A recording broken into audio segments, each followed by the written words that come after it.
Good morning, good afternoon, or good evening, depending on where you are in the world, and welcome to today's HDI webinar, Transformative Training, Producing Ongoing Results. Today's webinar is brought to you by HDI Training. Make sure you visit the page. There's a link in the attachments folder right to the training page. And as you can see, HDI Training was named to a couple of best certifications lists just recently. One from HubSpot, one from Business News Daily.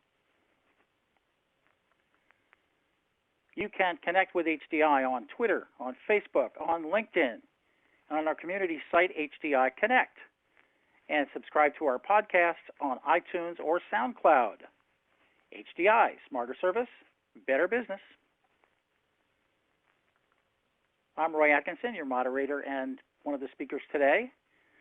And with me today is Fancy Mills as the Director of Training and Content for HDI. Fancy brings more than 20 years of experience specializing in consulting, training, and human resource development.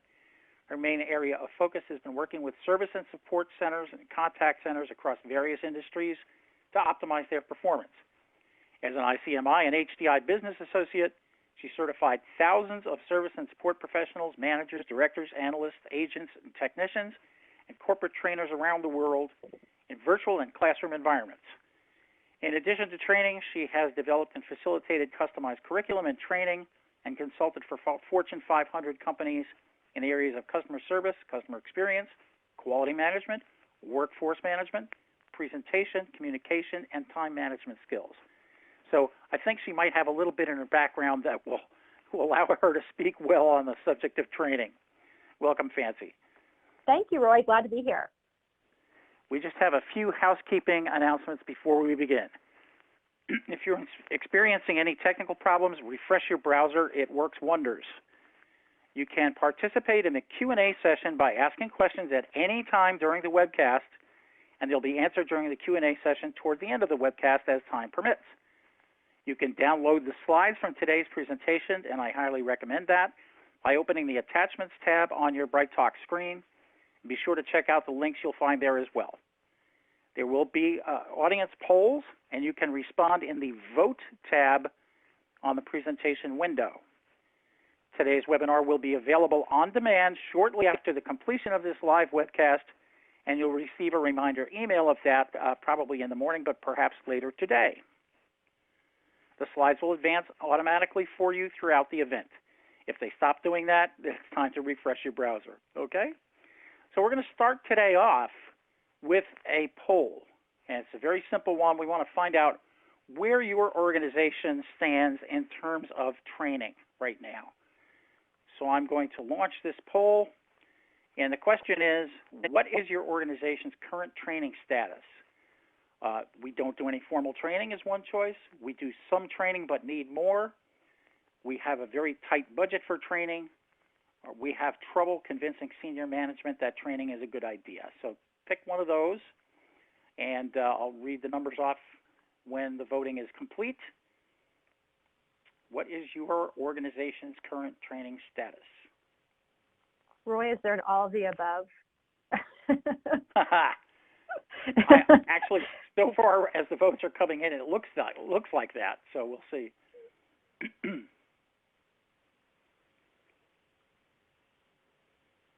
All right, we'll give it a few more seconds, and then we'll stop the voting and tally the results here. Don't be bashful. Go in there and vote.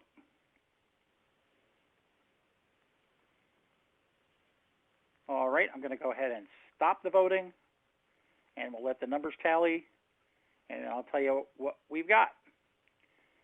Yeah, that's pretty lopsided. 92% of you said we do some training but need more. 3% of you said we have a very tight budget.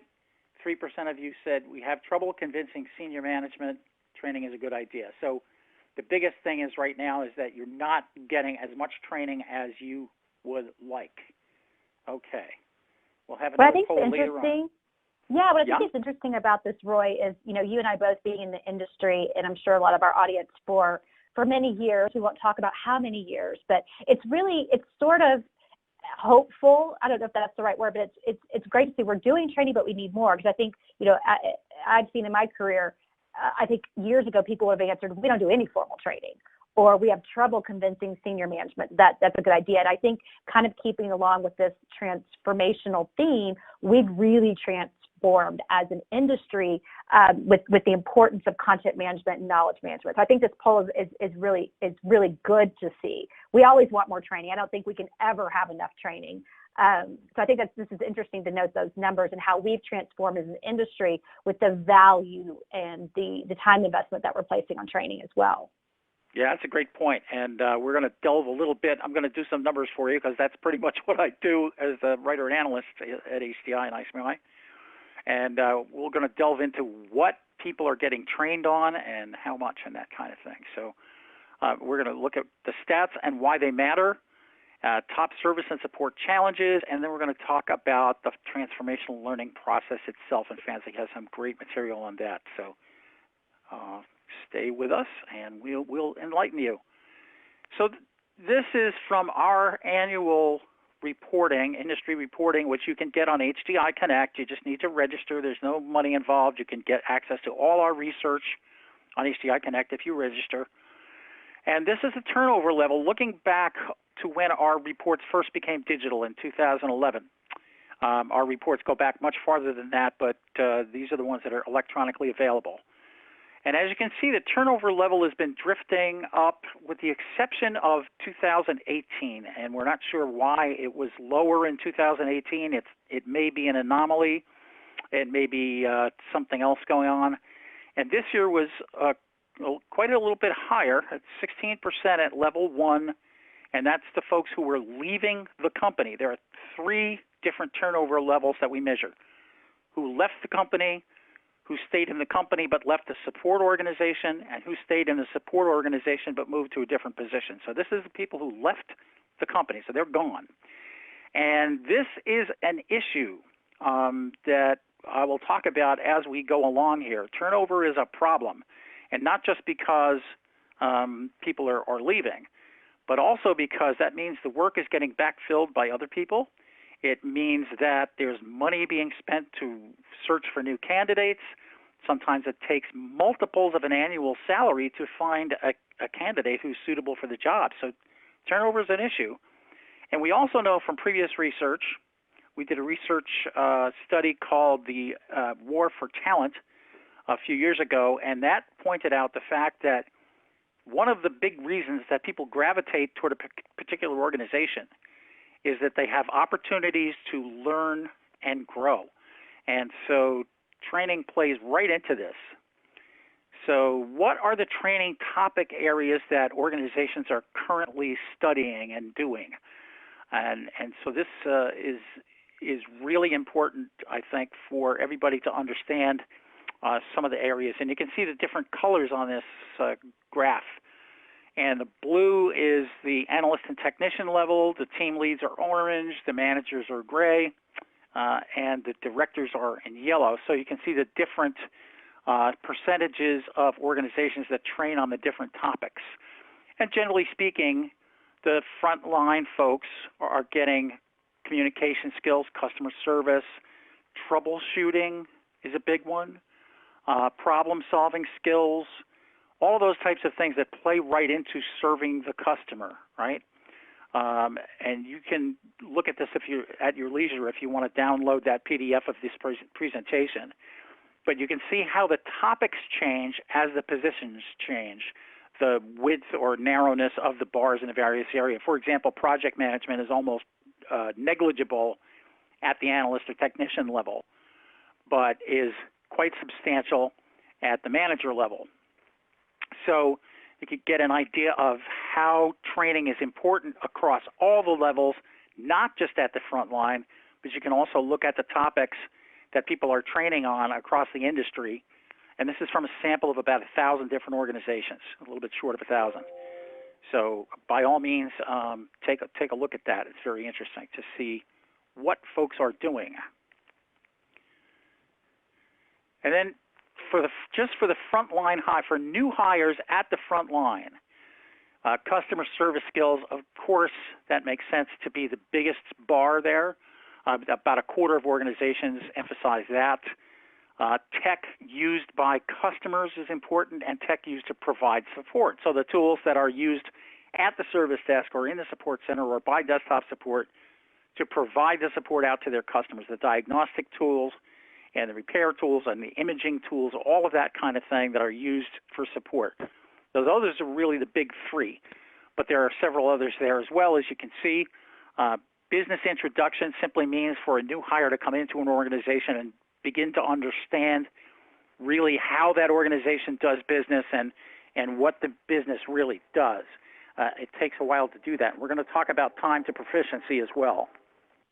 Yeah, and Roy, I'll jump in here too. I think it's interesting when we look at, how our industry's evolved, and I'll just share an example of curriculum that we're creating and updating here at HDI for, you, our customer, because troubleshooting and problem solving is such a key component of not just what first level, but also second and third level advanced tiers do. We're actually really honing in on those troubleshooting and problem solving skills, but it's really at a much higher level than it's ever been before, because what we find is, I'm in the same situation as a lot of you. I just actually came out of a meeting with my service and support center manager, and we were talking about our own training needs and asking the right questions and understand how to isolate incidents better and quicker. And those are just some of the key skills that we're really, as an industry, honing in on. How do we manage those better, and how do we develop those, better, faster, quicker across all of our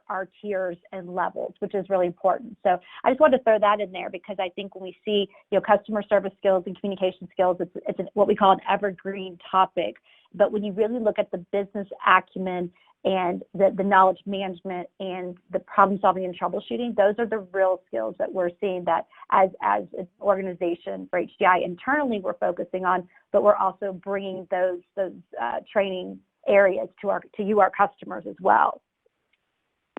And I think, Fancy, that in light of the fact that we've been talking about the automation and emerging technologies like artificial intelligence, machine learning, so forth, that are coming out now, and the role that live humans will play alongside those technologies, these human-to-human skills and the problem-solving skills and knowledge management skills are the ones that really pop out to the fore in terms of working alongside those new emerging technologies. Technology can do a lot of the repetitive work for us if we choose to do that, but really being creative and working with customers empathetically, et cetera, that's where those human skills really pop out. It's such a great point, Roy. I actually just read an article, and I need to find it, and I'd be interested to, for the audience to ask questions about this, or let's talk about this even later, but I just read an article, and it was entitled just that, the human skills. Because bots and AI, we can build whatever we want, but they're still just not a replacement for true human empathy. And so this article talked about how your human skills are more vital today than they've ever been. And that's a key differentiator in the marketplace. So I thought it was a really great article, and it ties into what we're talking about here, that we need to be focusing on that and training our teams on that as we move towards automation. What are those, what I call 3 to 5 transformational human skills that you have to have. So I'm so glad you brought that up, because I need to find this article. If I find it, I'll put it in our resources. It's really good, and really got me thinking about that too. Yeah, it's really important. It's what people in the AI field call the missing middle. You've got the things the machines do well on one side, you've got the things humans do really well on the other side, and there's kind of a middle where the technology and the people work together, and that's really where there's a lot of opportunity for growth in every industry, not only ours.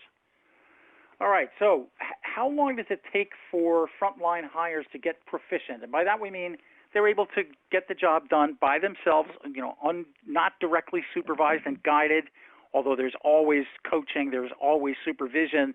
But how long does it take for them to be basically competent and be able to be left on their own? There's some organizations that say they can actually do that in less than 2 weeks. And where we've seen that, generally speaking, is in organizations that have really mature and well-organized knowledge management so that people can get up to speed very fast. But in general, if you look at the way this chart breaks down, you can see that for most people, it takes somewhere between 1 and 6 months to get really proficient and comfortable in the job. So that's not unusual. I did work in one organization where we were not considered competent until we'd been in the position for a year. And that was because of the complexity of the technology in the organization, et cetera, et cetera. So it really depends on how your organization does things and the types of technology you support, types of customers that you support. But this gives you a general idea of how long it takes somebody to get proficient at the front line after they join the organization. Roy, can I add something in here really quick? Absolutely. We'll go back to that slide. Yeah, I just wanted to add something in here. And this is just kind of an old school trainer metric. So don't hold me accountable to this or like try to find the science behind it. But what we've always kind of held as a rule of thumb is for each week of new hire training, and I would even include nesting transitional training, which I'll talk a little bit about later. But for every week of that new hire training that you're doing, that's about a month to proficiency. And again, I'm not saying that's 100% scientific, but I've been in the business a while, and I think that's really true. So I've worked with, and the caveat on this is I've worked with companies who literally say it takes a year to get someone to proficiency. And so my question is proficiency is, what is your level of proficiency? And that includes, the KPIs and metrics you want them to be hitting, what quality scores you want them hitting, what customer experience metrics, contribution to the knowledge management process. And so I think when you look at proficiency, I would just encourage all of us to think about what does that definition really mean for you and how are you going to measure that proficiency? Because in my experience, I just worked with a lot of companies that don't really have that established. So I just think when you look at these metrics, it's really interesting to see the differences across the industry. I would question if you're saying it takes you 2 weeks to get to proficiency, what really is that proficiency level and how you look at that. So generally about a 1 week new hire, about a month to proficiency. So if you've got a 4 to 6 week overall new hire program, that's 4 to 6 months to proficiency. And that's something just I wanted to throw out there real quick as just kind of a guide to use. Great. Thanks, Fancy. Good insights. So one of the things that we ask in our annual industry survey is what are the factors that contribute to customer satisfaction? Because customer satisfaction, as you know, is huge.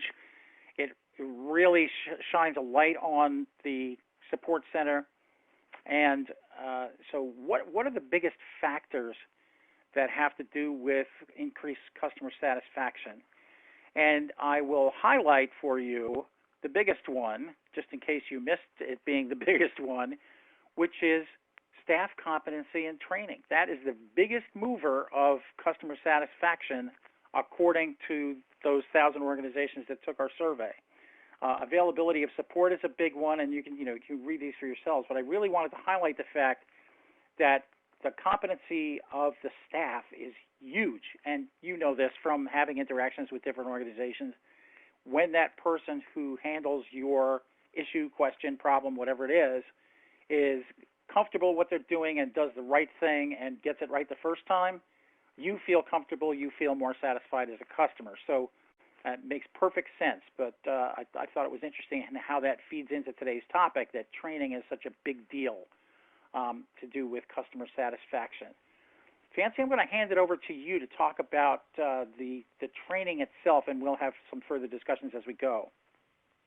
Yeah, thank you, Roy. So Roy and I get really excited about this topic, and I think this is something we could talk all day about. And so it's one of the things I wanted to hone in on for this particular webinar and session is what are some of our top service and support center challenges? And this information, again, comes from our insight survey from our customers and members of HCI.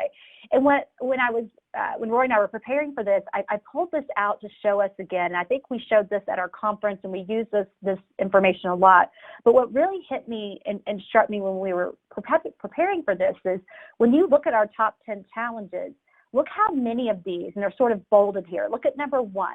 Managing an increased workload with existing staff. Look at number 3. Look at 4. Look at 5, 6, 7, and 9. I mean, over half of these on this top 10 list really relate to training, engagement, empowerment, across the business. And so I think that's really, something valuable for us to look at. When we look at our challenges, many of them relate back to these key topics that we're talking about. I'm sure many of you can relate to a lot of these, and usually, we have people raise their hands and we do polls around this, but as we can see, how do you manage an increased workload with existing staff? And that's really where this whole, process with transformational training comes into play. So I wanted to kick off with that and have us just look at those challenges there. So, and I would just mention, Fancy, that those challenges come from surveys of our audience. So these are things that you have identified as the challenges that you face. So thank you, Roy. Came from. Yeah, they come from our audience. And again, I forwarded it back.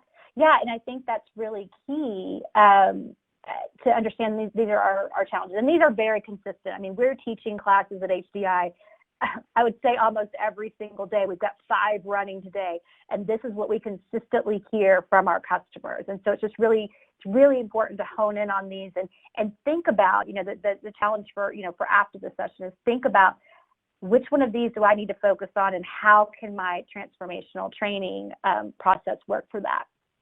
So it's time for transformation. We hear this word a lot, right, Roy? I think we use it a lot. We hear a lot about transformation and optimization, and sometimes I'm like, do we use these words too much? But in this case, transformational training actually is it's actually built into adult learning methods. It actually is a philosophy.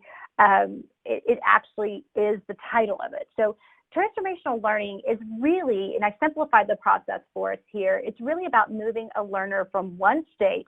For example, I didn't know how to perform a task or resolve an incident, to another state, and now they know how to do it. That's a very simplified example, but it's really moving a learner from one state to another. We've moved, we've resolved it, we've performed an action. And so transformational learning is a real action-oriented process. Now, it was interesting. I learned about a lot of this in graduate school, and we had a debate on transformational learning. So we actually divided up into groups, and our professor gave us different topics. And one of the topics that came up was, does transformational training have to be a huge, life-changing event to happen to be transformational? And my team said no. Now, academics may argue with us on that, and that's fine. They can argue with us all day long. But I think we're right. Transformational learning process, it can be slow, it can be immediate, it can be small, it can be large. But the key is we've moved from one state to another. If you watch, Oprah has aha moments. In the education business, we have teachable moments. And a moment really lasts about 3 seconds. But this moment it's like, wow, I get it. Now I understand it. And so what we want to think about as we're building this transformational learning is, how do we get our people to get it? And we have a good question here, Roy. I'm going to kind of answer this question, if you don't mind, because someone asked a really good question. Have you seen research on generational differences in human skills and training? And, because we don't have as much face-to-face communication, is there a barrier across our demographic mix? And so I'm kind of paraphrasing the question. And I think that's a really valuable question when we're talking about transformational learning.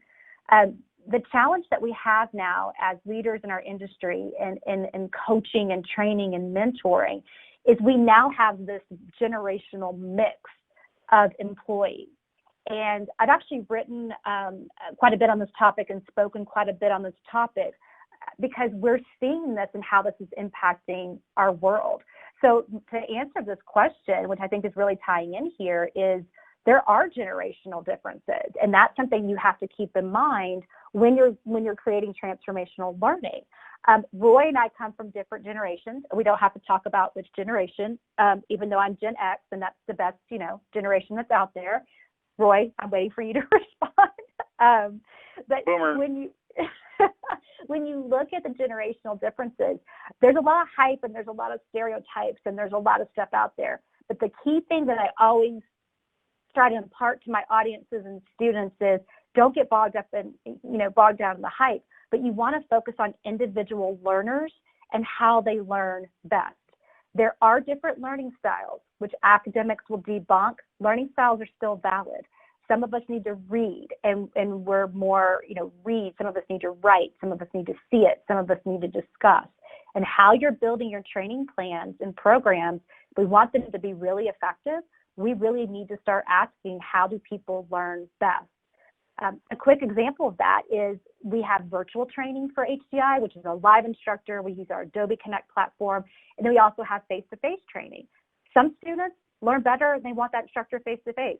Some students would rather have it virtually and they can learn that way. And so as leaders, we have to really understand that. So that's the real key here with the transformational learning. And so I thought that generational question was really good. I hope I answered that, enough there. If I didn't, email me afterwards and I can get you more information on that. But you really have to understand the critical components of how people learn to really, for it to be transformational.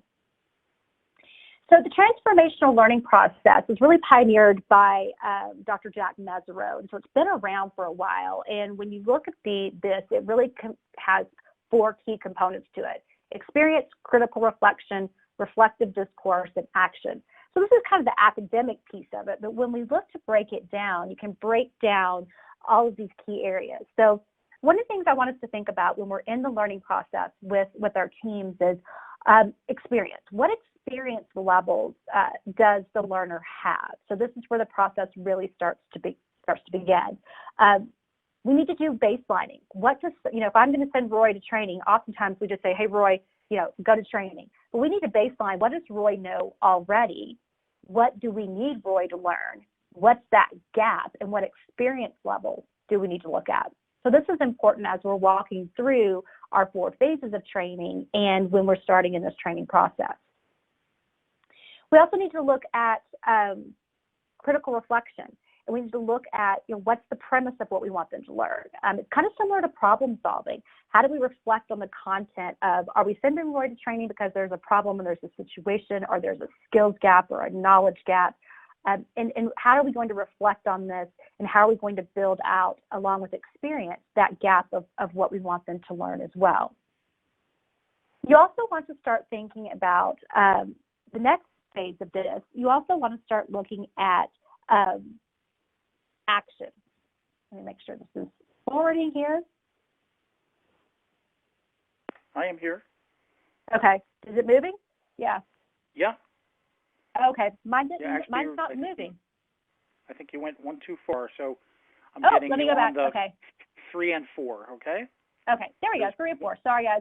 I'm in our Colorado Springs office. I don't know if the system's moving slow here or not. Okay. So then when you look at the next phases, when you look at, let me go back again. When you look at reflective discourse and action, you really need to understand what is the experience level that they have? Who do we need to bring in to have a deeper understanding of the knowledge or solution, and really understanding how that's going to play into this whole process. And then action. What do we want a learner to implement? What do we want the learner to share with us? And something that we're really trying to build into our training, and that I would encourage all of you to look at as well, is self-reflection. And self-reflection is a really great tool in this action phase to really talk to learners about, what did you learn? How are you going to use this? How can we improve? Can you do it each one, teach one, and share this with someone else? So that's really a key piece of this transformational learning process. So reflective discourse, and then the action. And so the action is oftentimes where the application takes place. So sometimes we have people take a test, or we have someone create a knowledge article. Can we go one step further into actual action and application, where they can actually apply it? Can they actually engage the material? Can they actually show someone how to actually perform a task or a function? Or could I walk Roy through actually solving something using a piece of content or piece of knowledge as well? So that's kind of the learning process. And I just think it's important for us to kind of refresh and understand this as leaders who are building out this training as well. And I think that there's some of the traditional medical school watch it, do it, teach it involved in here too, right? You watch someone do it, so an instructor walks you through a process or some aspect of your learning, and then you kind of maybe walk through an exercise where you actually do it, and then you discuss. So when you discuss it, you're talking to others and maybe helping them learn, and so watch it, do it, teach it is a real shorthand for this kind of learning as well. Yeah, I think that's a really great point. And so, the question becomes, well, how do we know it was transformational learning? Well, that's where the baselining and, number one comes into play with experience. The baselining becomes important, setting the goal, and then actually in the action phase is where you're going to see, was this truly transformational? And so that's really the key there. And I think oftentimes, and I'm speaking from experience, from myself doing this, we move so fast, we forget this process and we forget the steps in this process. And I'm putting myself in that same boat because we have so much to learn and we're just trying to keep up with the day-to-day grind. And it's always good to stop and refresh and look at that as well. So that's the transformational learning process in a nutshell. And that's a real kind of nutshell there. What I wanted to talk about next is looking at 4 phases of training. And this is really valuable. And I've actually gone into companies and helped them review their 4 phases of training and actually help them to build their 4 phases of training. And these 4 phases of training should include, our transformational learning process throughout. I enjoy talking about these phases because I find a lot of organizations don't have these phases clearly defined. And you'll want to think about, when I say clearly defined, is what happens each week in the process? What is the level of proficiency? How are we moving someone from one phase to the next? And we'll talk about a little bit of the differences here. So I think a lot of us obviously know what new hire training is, and that was that statistic that Roy had talked a little bit about earlier. And new hire training, it includes all of your onboarding, all of the corporate stuff you have to do. I've got air quotes going here, all the corporate stuff that you have to do, all the HR piece of it. That should be included along with everything they have to learn at a service desk. They have to learn the tools and technologies. They have to learn, our practice, our process, our procedures. So your new hire training, that's where I kind of grimaced a little bit earlier, Roy, when you said, people can do that in 2 weeks. I'm just not sure you can. I'm sure there's people out there doing it, and you can, we can have a civil discourse about it. But when you really look at that, 2 weeks is a short time frame when you think about everything that we have to impart and learn. So that phase for many of us can last from, again, 2 weeks to 4 weeks to 6 weeks to 8 weeks and even longer. Where I find a lot of service desks struggle, and something that a lot of organizations aren't doing, is this phase number 2, which is nesting and transitional training. Now, when I talk about nesting and transitional training, this is a very formal process of you take someone, you actually nest them in the live environment. So they're actually taking calls, taking chats, but it's a time to practice. And so when I used to staff and work with organizations, we would go through the new hire process, and then we would actually, it's kind of like an incubation period, but they're actually getting to practice. Now, this is a little bit different from hands-on training, like I jack in with Roy and we work together and he gives me feedback. This is actually in a training room, or maybe you have a separate area on your floor and they're actually able to take contacts. But the difference is you have someone there with them. We used to bring supervisors in, people of our knowledge team, our training team, our QA team, and we would literally sit there with them all day long. We would do quality scorecards, we would do customer satisfaction surveys, we would run metrics every day. So it's really an opportunity for them to really get used to the live environment without just being thrown into the live environment. Oftentimes, for many of us, we skip that phase number 2. And I know for many of you, you may be hiring like 1 or 2 ops, and you're maybe not doing large classes, what I would call classes of people. But I would encourage you to really think about how can we really nest and provide this transitional training. it really does help confidence levels, engagement levels, and it really helps with that whole transformational process of getting to apply and learn before they actually go out onto, the desk and on the floor, as we like to say, into the environment. And one of the things that I think we tend to forget, because it's easily overlooked, is that there's so much rapid change going on in the technical environment everywhere, right? Especially now where there's so much emphasis on DevOps, rapid deployment, continuous delivery, rolling out new versions of applications all the time. And we see it on our smartphones, right? We go to bed and we wake up and there's a new version of Facebook and there's a new version of whatever. But those things are changing all the time. And a lot of times we forget that people know how to do their jobs today, but then the application changes and they might not know where to look to find those familiar menu choices, et cetera, tomorrow when there's a new version of the application.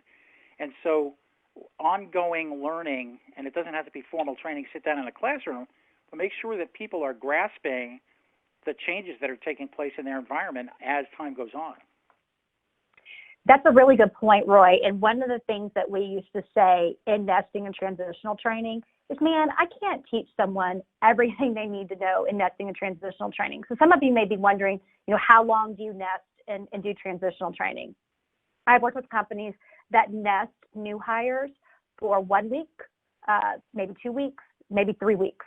I say the longer you can nest, do it, because it was exactly what Roy is saying. But one of the things that we used to say in our nesting and transitional training process is, hey, we can't teach you everything, but I can teach you how to find the answers. So we really focused on our knowledge management practice and how do you find information? Where do you go? How do you escalate?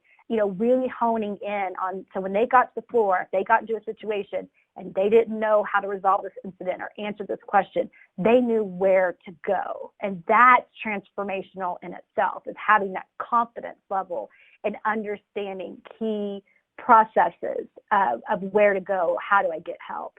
We taught them how to create knowledge articles. We really focused on, in that phase 2 with nesting and transitional training, the knowledge process. So I wanted to include that there as well.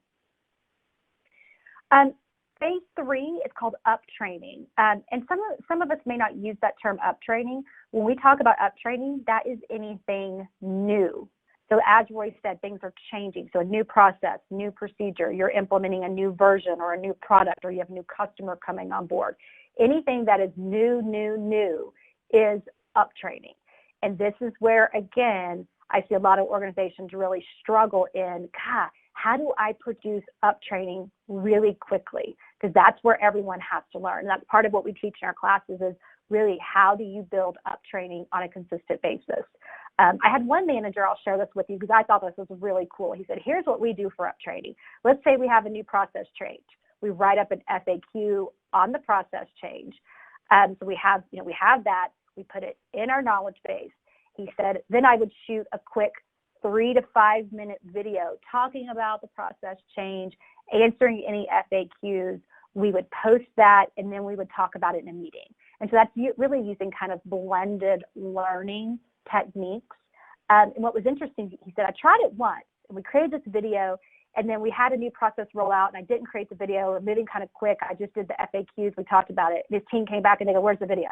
He was like, oh, they're like, we really like the video, talking about it. So anytime they have any kind of major new changes, projects, products, whatever coming, they create a video series around it. And I thought that's a really, it's a really cool idea that I would encourage us to do as well. And that was transformational for his team. They got moved from one state to another, and it really, it increased the cycle of learning, and it reduced the level of anxiety for his team and really increased engagement as well. And then lastly, the last phase of training, repeat. So when you look at it, phases 1 and 2 are finite. They stop, right? So you have new hire training, you have nesting training. Up training is consistent. So I encourage you to build a repeatable, consistent process around that, where you can engage learners in different ways, going back to our generational question. And then refresher training is the same. So if you're starting to notice skills gaps individually or across your team, refresher training is, some people call it remedial training. I like the word refresher. It's really how do we keep people engage continuously? How do we build learning plans? If Roy, has an issue with resolving a specific incident, he needs refresher training, then we need to build a process. What I usually say is the techniques that you use for up training and refresher training are very similar. So you can use the same techniques, you'll just focus on it in different ways. So these phases should inspire and engage continuously throughout the process. I think that's a key point too, that we tend to forget. And it's not only this; it's also things like team building. It's also things like project management.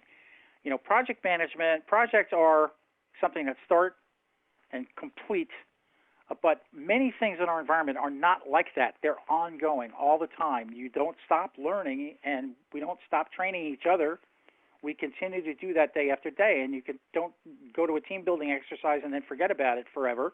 You do it continuously as you go on. You build relationships with the team. So training, we tend to think of in isolated case. We go to a class, and we leave the class, and we get our little certificate of completion or industry certification, whatever. But these things are ongoing. Learning is ongoing, and that's a key point to keep in mind, I think.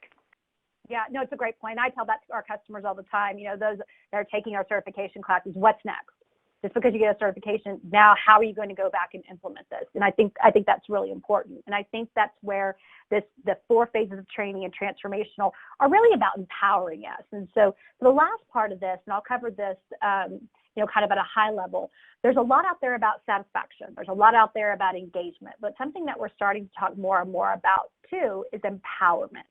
And how does transformational training really empower your teams? So it's about setting expectations, having a common purpose, having the right tools, and consistently engaging through that coaching and training process. And, like we've talked about already, it must fit your culture. It must fit your business strategy, and it must be relevant to everyone on your team. And so that's really the key when we talk about this concept of empowerment. Empowerment really helps you to see transformational results.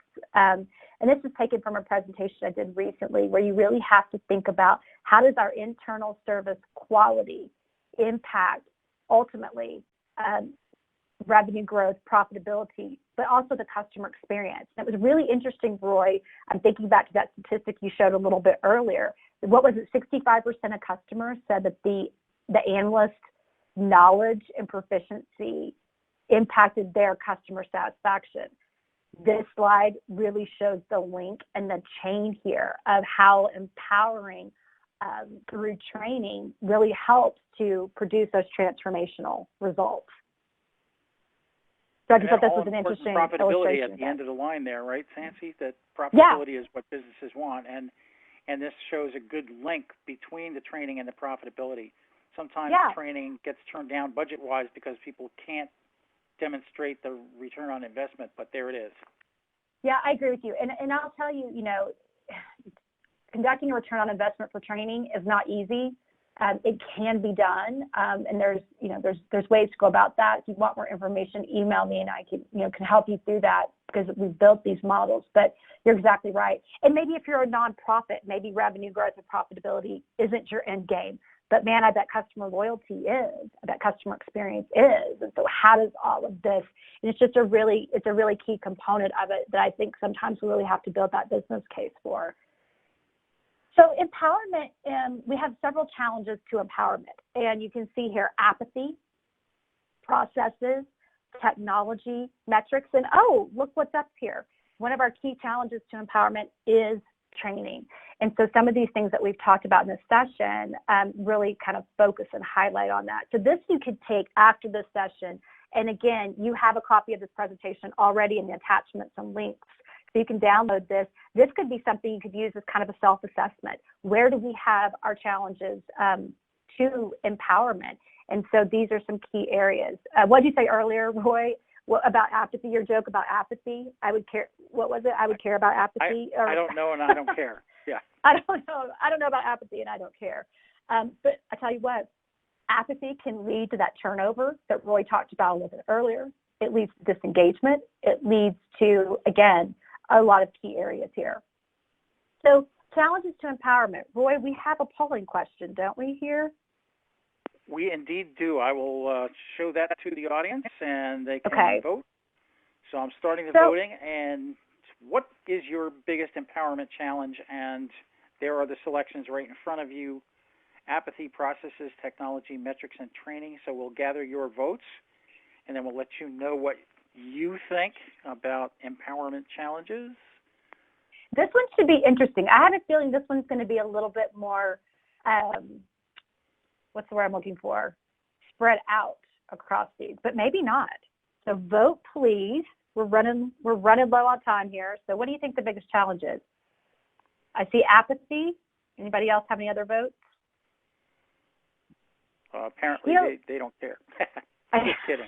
They don't care about our poll, Roy. There's that apathy again, right? All right. It just keeps coming. There we go. Yay, we got some more. I still think what I said earlier holds true for this. All of the above should be an answer here.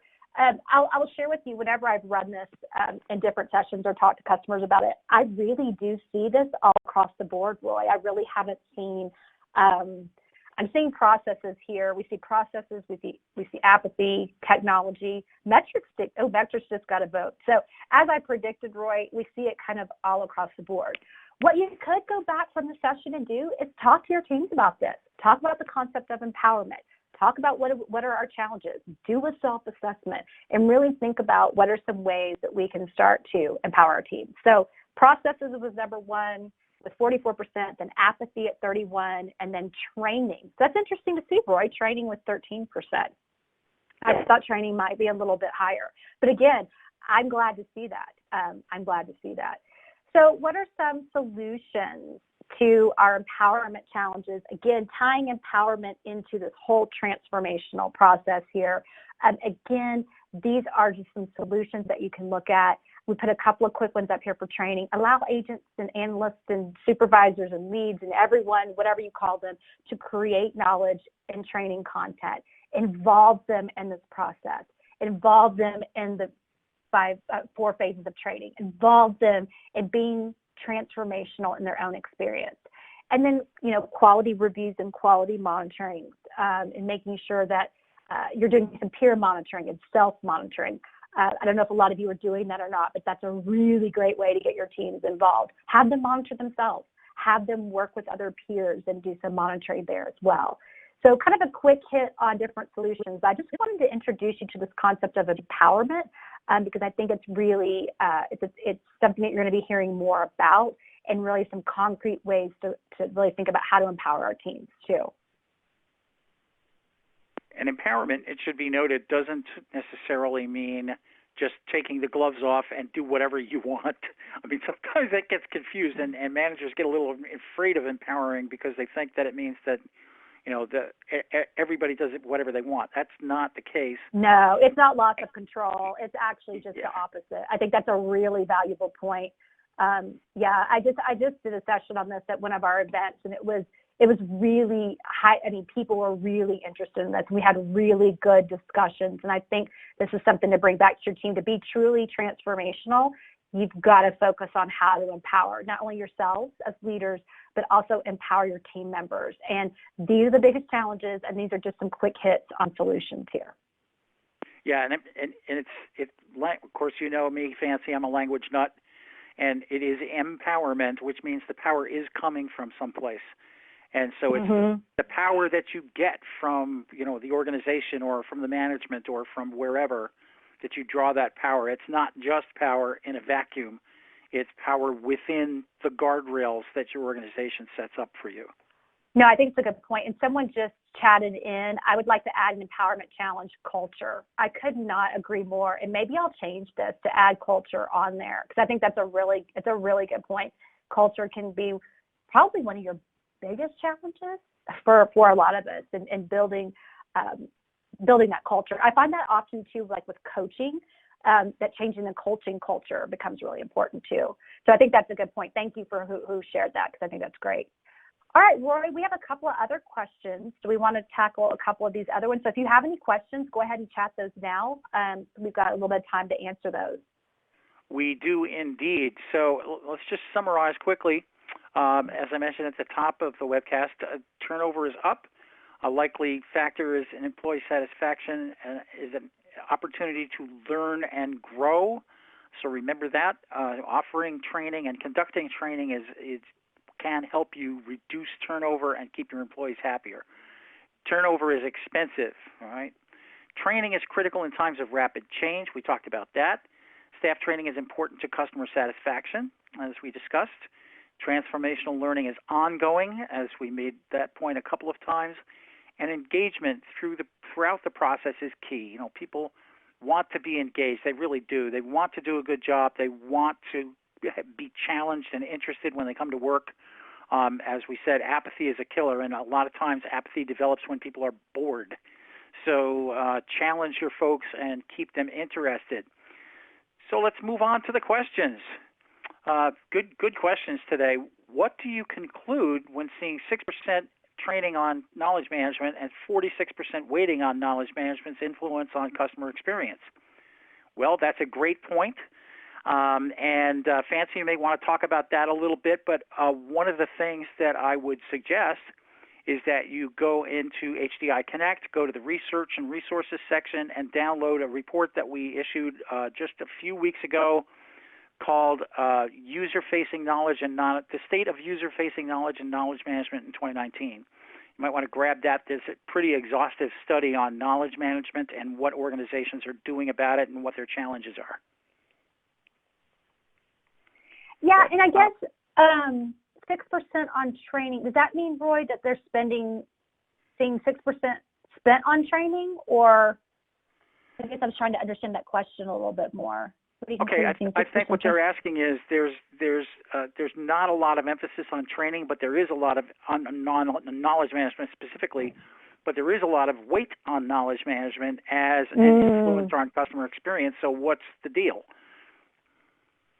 Yeah, no, I think that's a key point. I think you have to really focus on the training process within that knowledge management piece of it. So the high weighting on the knowledge management influence. Yeah, when you look at customer experience, and we actually have just created a customer experience boot camp for those of you that are interested, and we're actually internally launching a lot of customer experience initiatives too. So this is something that I'm really working on.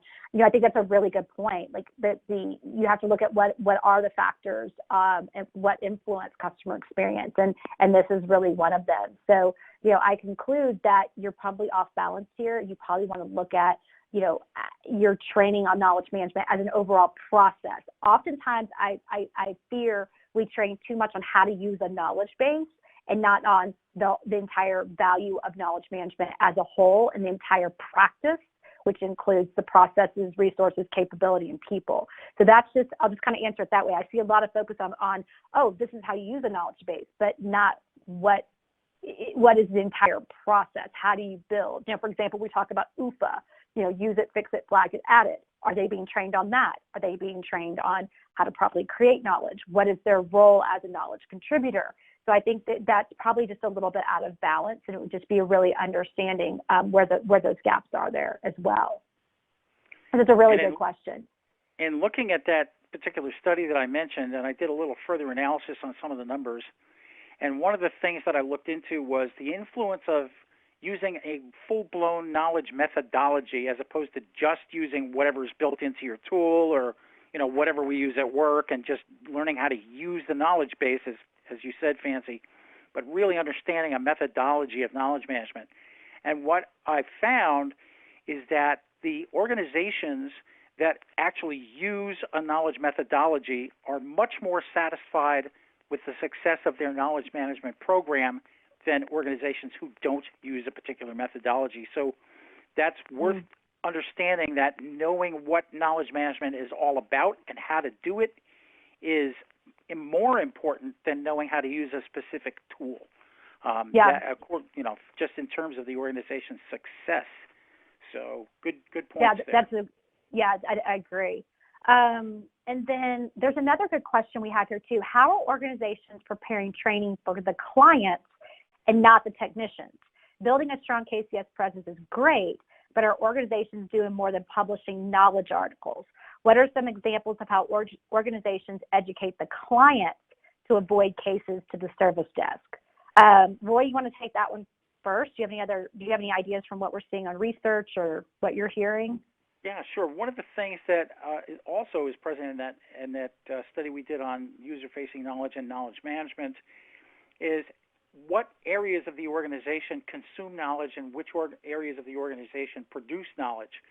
And one of the things we tend to forget, because we're kind of in the glass bubble of the support area, we tend to forget that there's tons of areas around the organization, around the enterprise, that consume a lot of knowledge and produce a lot of knowledge. HR is very knowledge intensive. Many parts of the organization, sales is probably, marketing is all of those areas of the organization are producing knowledge and consuming knowledge at the same time. So it's really important for those folks to understand the process as well, and it's important for them, again, to use a methodology and not just a tool. And we need to have a dialogue with those folks as producers and consumers of knowledge and make sure that everybody understands what we're aiming for. What are the goals that we're reaching for in terms of knowledge management? Yeah, and I think this question is really good because I think oftentimes we're very focused on, internal KCS presence, but we have to be doing more than just publishing knowledge articles. So some practical things that I'm hearing our customers doing that we used to do is you're really understanding, again, who are your top clients and stakeholders.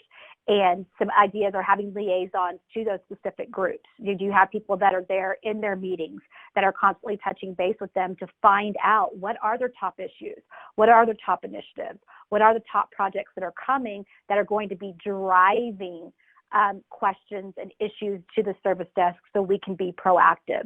So actual liaisons. Are you holding customer focus groups to really find out, how your customers are using technology? What are their biggest challenges?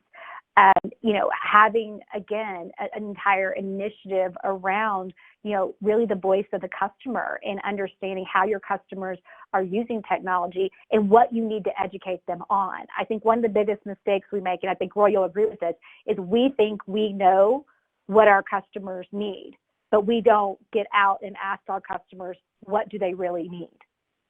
And, this is something, again, when you look at your website, when you look at your service catalog, when you look at how your customers chat with you, we think we know, but we really don't until we ask our customers. And how can we embed ourselves in better with them through liaisons, through different voice of the customer programs, through different focus groups, through just merely, and I know this sounds really simple, getting out and talking to our customers and asking them, what do you need?